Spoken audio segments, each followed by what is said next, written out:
O God, who by the passion of Christ your Son our Lord, abolished the death inherited from ancient sin, by every succeeding generation, grant that just as being conformed to him, we have borne by the law of nature the image of man on earth, so that by the sanctification of grace we may bear the image of the man of heaven, through Christ our Lord. Amen. And as we come this evening, we remember and celebrate the great passion of our Lord. Let us be seated as we listen to the Word of God.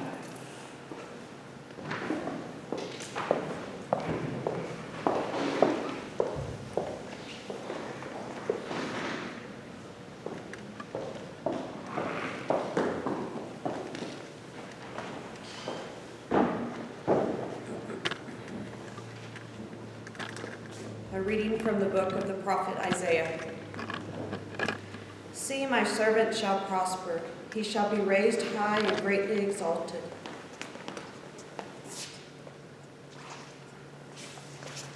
A reading from the book of the prophet Isaiah.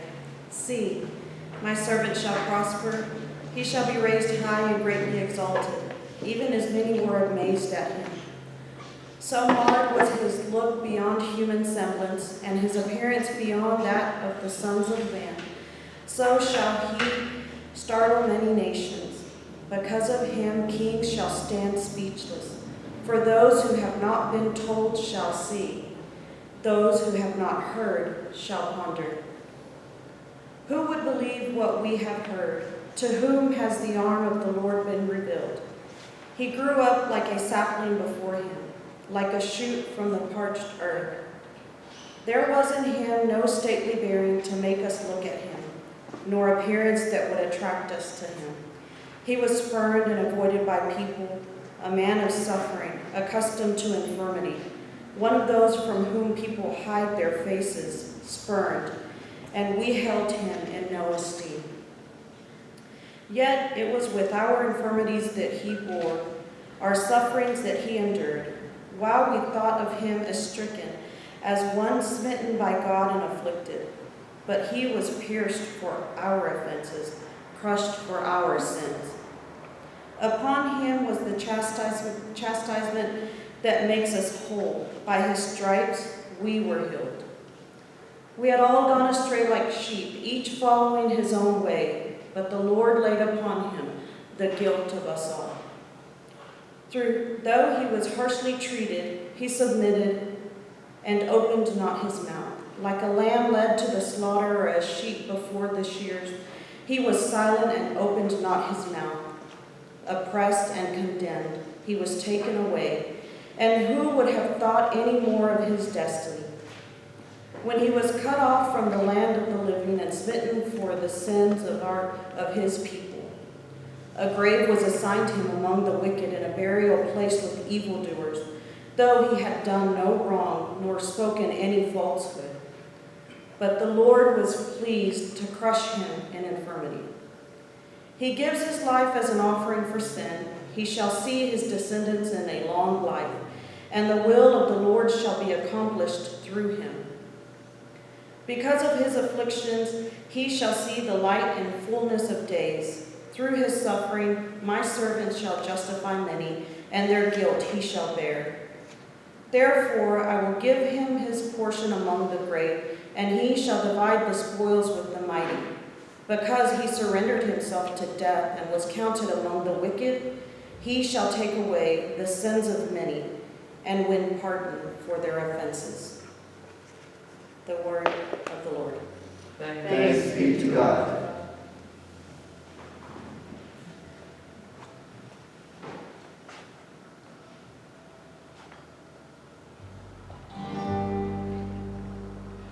Father, into your hand I commit my spirit.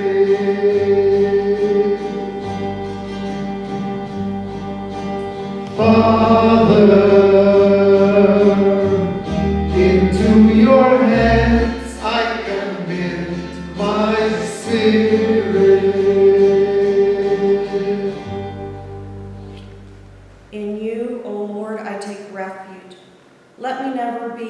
put to shame. In your justice, rescue me. Into your hands I commend my spirit. You will redeem me, O Lord, O faithful God. Father, into your hands I commit my spirit.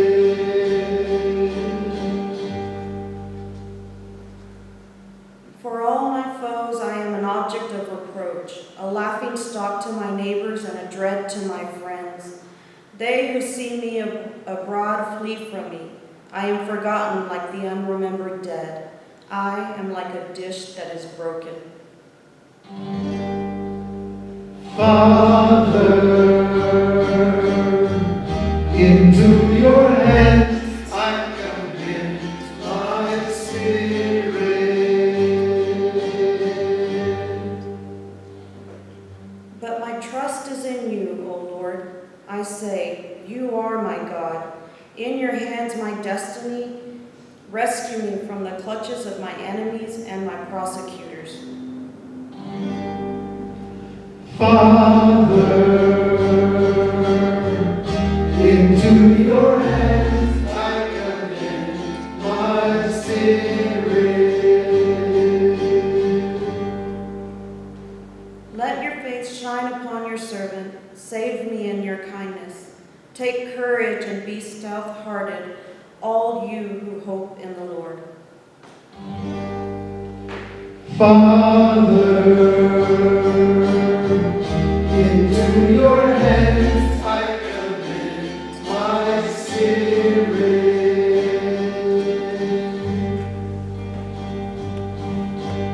Father, into your hands I commit my spirit.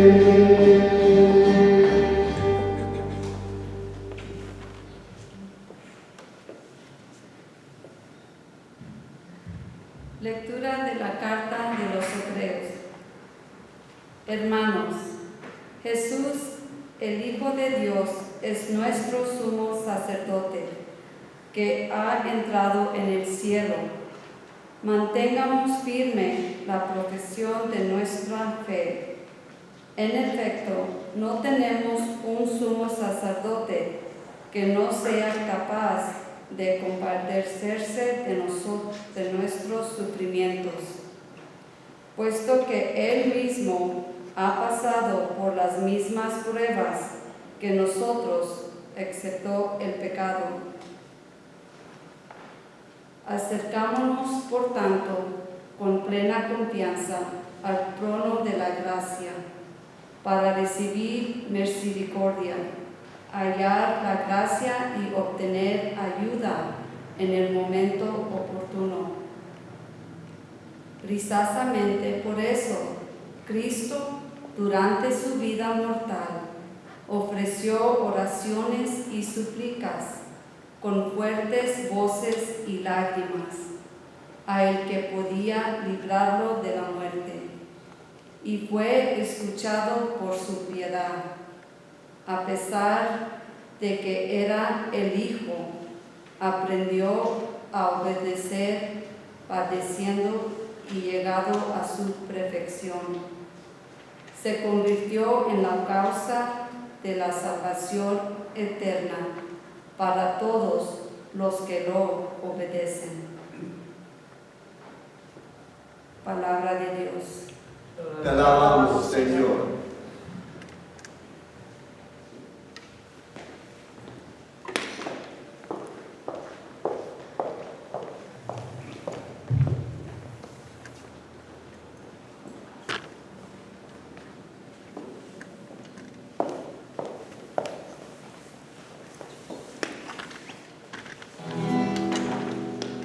Praise and honor to you, O Lord Jesus Christ.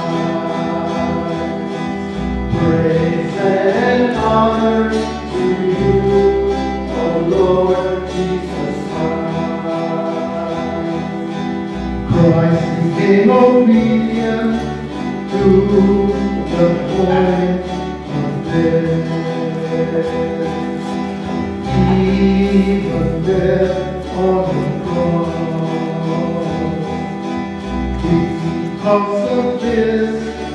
greatly exalt Thee.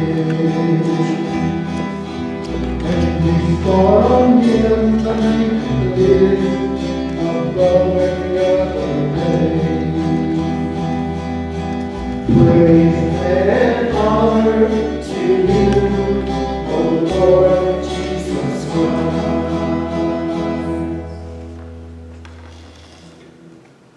The Passion of our Lord Jesus Christ according to John.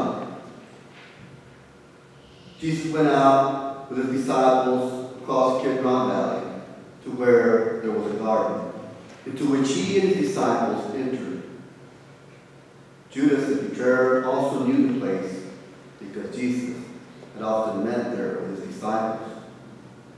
So Judas got a band of soldiers and guards from the chief priests and the Pharisees, and went there with lanterns, torches, and weapons. Jesus, knowing everything that was going to happen to Him, went out and said to them, Whom are you looking for? They answered Him, Jesus the Nazarene. Jesus, He said to them. I am. Judas the betrayer was also with them. When He said to them, I am, they turned away and fell to the ground. So He again asked them, Whom are you looking for? They said, Jesus the Nazarene. Jesus answered, I told you that I am. So if you are looking for me, let these men go. This was to fulfill what He had said, I have not lost any of those you gave me. Then Simon Peter, who had a sword, drew it, struck the high priest's slave, and cut off his right ear. The slave's name was Malchus. Jesus said to Peter, Put your sword into the scabbard. Shall I not drink the cup that the Father gave me? So the band of soldiers, tribune, and the Jewish guards seized Jesus, bound Him, and brought Him to Annas first. He was the father-in-law of Caiaphas, who was the high priest that year. It was Caiaphas who had counseled the Jews that it was better that one man should die rather than the people. Simon Peter and another disciple followed Jesus. Now, the other disciple was known to the high priest, and he entered the courtyard of the high priest with Jesus. But Peter stood at the gate outside. So the other disciple, the acquaintance of the high priest, went out and spoke to the gatekeeper and brought Peter in. Then the maid, who was the gatekeeper, said to Peter, You are not one of this man's disciples, are you? He said, I am not. Now, the slaves and the guard were standing around a charcoal fire that they had made, because it was cold, and were warming themselves. Peter was also standing there keeping warm. The high priest questioned Jesus about his disciples and about his doctrine. Jesus answered him, I have spoken publicly to the world. I have always taught in the synagogue, or in the temple area, where all the Jews gather, and in secret I have said nothing. Why ask me? Ask those who heard me what I said to them. They know what I said. When he had said this, one of the temple guards standing there struck Jesus and said, Is this the way you answer the high priest? Jesus answered him, If I have spoken wrongly, testify to the wrong. But if I have spoken rightly, why do you strike me? Then Ananias sent him bound to Caiaphas, the high priest. Now Simon Peter was standing there keeping warm, and they said to him, You are not one of his disciples, are you? He denied it and said, I am not. One of the slaves, the high priest, a relative of one whose ear Peter had cut off, said, Didn't I see you in the garden with him? Again, Peter denied it, and immediately he caught hold. Then they brought Jesus from Caiaphas to the praetorium. It was morning. And they themselves did not enter the praetorium in order not to be defiled, so that they could eat the Passover.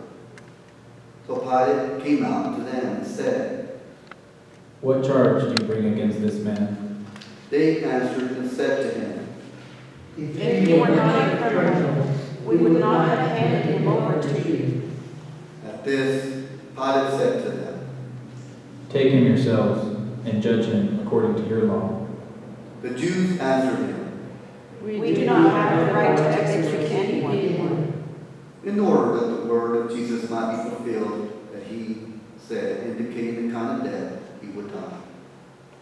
So Pilate went back into the praetorium and summoned Jesus and said to him, Are you the king of the Jews? Jesus answered, Do you say this on your own, or have others told you about it? Pilate answered, I am not a Jew, am I? Your own nation and the chief priests handed you over to me. What have you done? Jesus answered, My kingdom does not belong to this world. If my kingdom did belong to this world, my attendants would be fighting to keep me from being handed over to the Jews. But as it is, my kingdom is not here. So Pilate said to him, Then you are a king? Jesus answered, You say I am. For this I was born, and for this I came into the world, to testify to the truth. Everyone who belongs to the truth listens to my voice. Pilate said to him, What is truth? when he had said this, he again went out to the Jews and said to them, I find no guilt in him. But you have a custom that I release one prisoner to you at Passover. Do you want me to release to you the king of the Jews? They cried out again. Not this one, but Barabbas. Now, Barabbas was a revolutionary. Then Pilate took Jesus and had him scourged. And the soldiers wove a crown out of thorns and placed it on his head, and clothed him in a purple cloak. And they came to him and said, Hail, King of the Jews. And they struck him repeatedly. Once more, Pilate went out and said to them, Look, I am bringing him out to you, so that you may know that I find no guilt in him. So Jesus came out, wearing the crown of thorns and the purple cloak. And he said to them, Behold, the man. when the chief priests and the guards saw him, they cried out. Crucify him, crucify him. Pilate said to them, Take him yourselves and crucify him. I find no guilt in him. the Jews answered, We have a law, and according to that law he ought to die, because he made himself the Son of God. Now, when Pilate heard this statement, he became even more afraid, and went back into the praetorium and said to Jesus, Where are you from? Jesus did not answer him. So Pilate said to him, Do you not speak to me? Do you not know that I have the power to release you, and I have the power to crucify you? Jesus answered him, You would have no power over me if it had not been given to you from above. For this reason, the one who handed me over to you has the greater sin. Consequently, Pilate tried to release him, but the Jews cried out, If you release him, you are not a friend of Caesar. Everyone who makes himself a king opposes Caesar. When Pilate heard these words, he brought Jesus out and seated him on the judge's bench in the place called Stone Pavement, in Hebrew, Gabbatha. It was preparation day for the Passover. It was about noon, and he said to the Jews, Behold, your king. They cried out, Take him away, take him away, crucify him. Pilate said to them, Shall I crucify your king? the chief priests answered, We have no king but Caesar. Then he handed him over to them to be crucified. So they took Jesus, and carrying the cross himself, he went out to what is called the place of the skull, in Hebrew, Golgotha. There they crucified him, and with him 2 others, one on either side, with Jesus in the middle. Pilate also had an inscription written and put on the cross. It read, Jesus the Nazarene, the King of the Jews. Now many of the Jews read this inscription because the place where Jesus was crucified was near the city, and it was written in Hebrew, Latin, and Greek. So the chief priests of the Jews said to Pilate, Do not I write the King of the Jews, but that But he that he said, I am the King of the Jews. Pilate answered, What I have written, I have written. When the soldiers had crucified Jesus, they took his clothes and divided them into 4 shares, a share for each soldier. They also took his tunic, but the tunic was seamless, woven in one piece from the top down. So they said to one another, Let's not tear it, but cast lots for it to see whose it will be. in order that the passage of the scripture might be fulfilled that says, They divided my garments among them, and for my vesture they cast lots. This is what the soldiers did. Standing by the cross of Jesus were his mother and his mother's sister, Mary, the wife of Clopas, and Mary of Magdalene. When Jesus saw his mother and the disciple there whom he loved, he said to his mother, Woman, behold your son. Then he said to the disciple, Behold your mother. and from that hour the disciples took her into his home. After this, aware that everything was now finished, in order that the scripture might be fulfilled, Jesus said, I thirst. There was a vessel filled with common wine, so they put a sponge soaked in wine on a sprig of hyssop, and put it up to his mouth. When Jesus had taken the wine, he said, It is finished.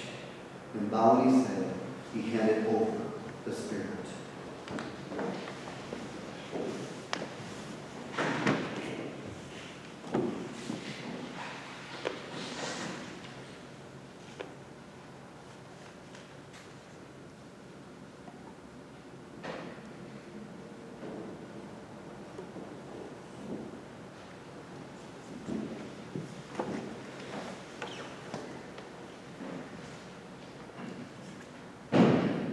Now, since it was preparation day in order that the bodies might not remain on the cross on the Sabbath, for the Sabbath day of that week was a solemn one, the Jews asked Pilate that their legs be broken and that they be taken down.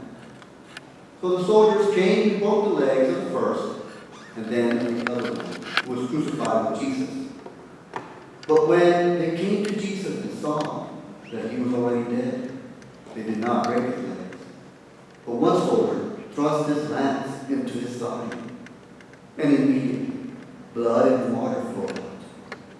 An eyewitness has testified, and his testimony is true. He knows that he is speaking the truth, so that you also may come to believe. For this happened so that the scripture passage might be fulfilled. Not a bone of it will be broken. And again, another passage says, they will look upon him whom they have pierced. After this, Joseph of Arimathea, secretly a disciple of Jesus for fear of the Jews, asked Pilate if he could remove the body of Jesus. And Pilate permitted it. So he came and took his body. Nicodemus, the one who had first come to him at night, also came bringing a mixture of myrrh and aloes weighing about 100 pounds.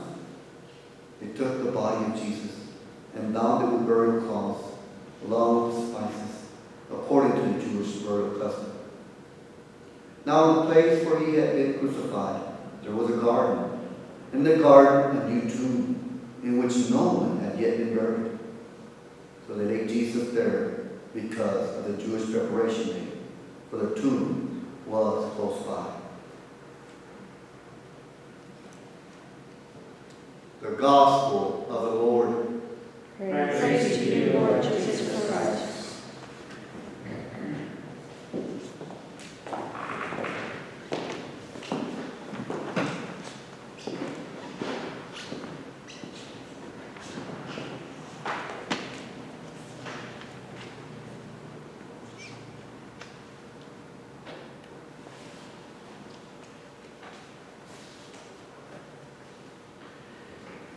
above them all this evening, that as we come, that some people look at this day as just another day, that it is the greatest story ever told, and all that is.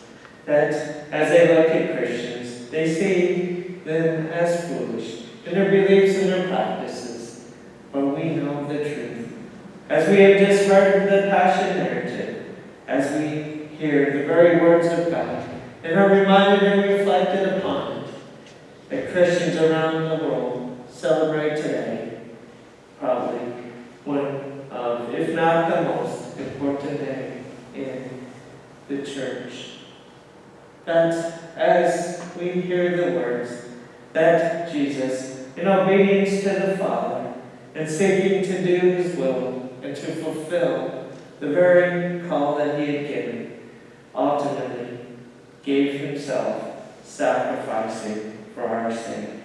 And a few years ago, Pope Francis reminded us and called the church that of Jesus' hospital, that it is his victory over the power of sin and death that ultimately brings us in a greater way to the healing and to the very power, renewing us and strengthening us.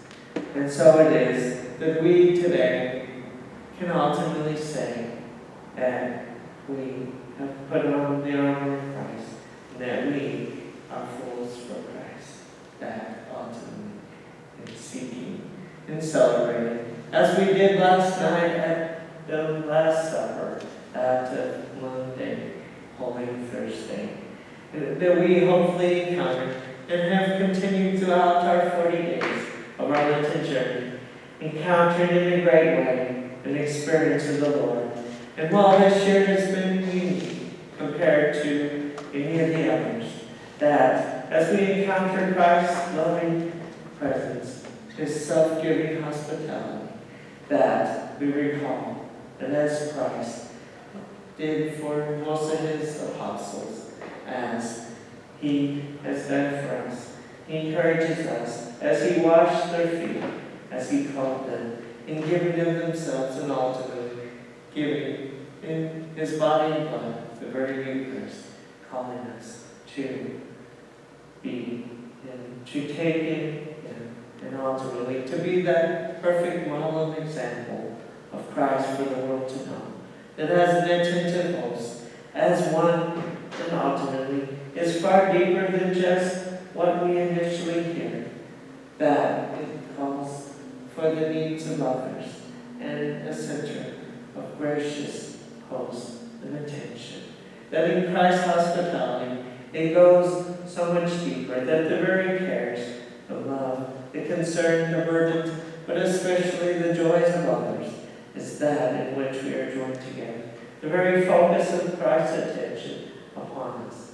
And that it is, as spiritual travelers on the journey, in the finest communion that he has given us, his very body and blood, that upon the cross his side was pierced, the blood and water poured forth, as a reminder to us the very baptism, the washing away of original sin, that is poured over us, marking us as one in Christ, and ultimately the very blood in the Eucharist, that which we receive in giving us the new life and strength in him. And so this should never be lost upon the Passion of Christ on this day, that as we encounter Jesus in his hospitality, that the very word hospitality is that which we might hear in the very word of hospital, that in seeking it as we know, that as hospitals are the place where we come to receive care, to receive healing, and the very power and strength of those who need time to rest and the proper care. That as in Jesus' ministry, in his attention, and the love of the world, to receive and experience his very power, that if we seek for a full recovery, a renewal in the healing and power of the Lord. Entonces, las lecturas de las Escrituras el hoy proclamamiento no son familiares. En la primera lectura del hoy, Isaías está profetizando en Jesús cuando dice, Él soportó nuestros sufrimientos y aguantó nuestras dolores, transparados por nuestras rebeliones, trayado por nuestros crímenes. Él soportó el castigo que no traía la paz. Por sus llagas hemos sido curados. Y la respuesta del Salmo, Padre, en sus manos encomiendo mi espíritu. En la carta de los Hebreos se nos dice que Jesús es nuestro sumo sacerdote que ha sido probado en todos los sentidos y que a través de su muerte se convertirá en la fuente de la salvación eterna. Como acabamos